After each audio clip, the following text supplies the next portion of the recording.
આગળ વાત કરીશું જૂનાગઢથી। જૂનાગઢના વંથલી પોલીસ સ્ટેશનમાં વિશ્વાસઘાત અને છેતરપિંડીની ફરિયાદ નોંધાઈ છે। વંથલી ખરીદી વેચાણ સંઘ લિમિટેડ દ્વારા જાપોદર સહકારી મંડળીને રાસાયણિક ખાતર અને બિયારણ માટે ₹29 લાખ ચૂકવવાની હતી, પરંતુ રકમ ચૂકવતા બદલે કેશવ જયસ્વાલ અને મંડળીના પ્રમુખ મનસુખ પડાલિયાએ પોતાની વ્યક્તિગત ખાતામાં જમા કરી ઉચાપત કરી હતી। આ મામલે પોલીસને મનસુખ પડાલિયાને ઝડપી લીધો છે, જ્યારે કેશવ જયસ્વાલની શોધખોળ ચાલુ કરવામાં આવી છે।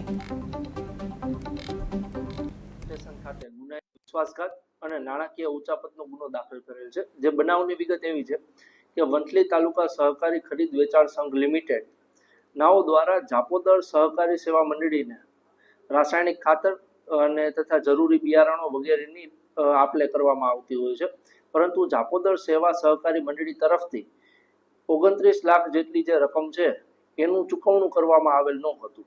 જે બાબતે સરકારી ઓડિટ થતા માલુમ પડેલ કે ₹31,06,129 ની નાણાકીય ઉચાપત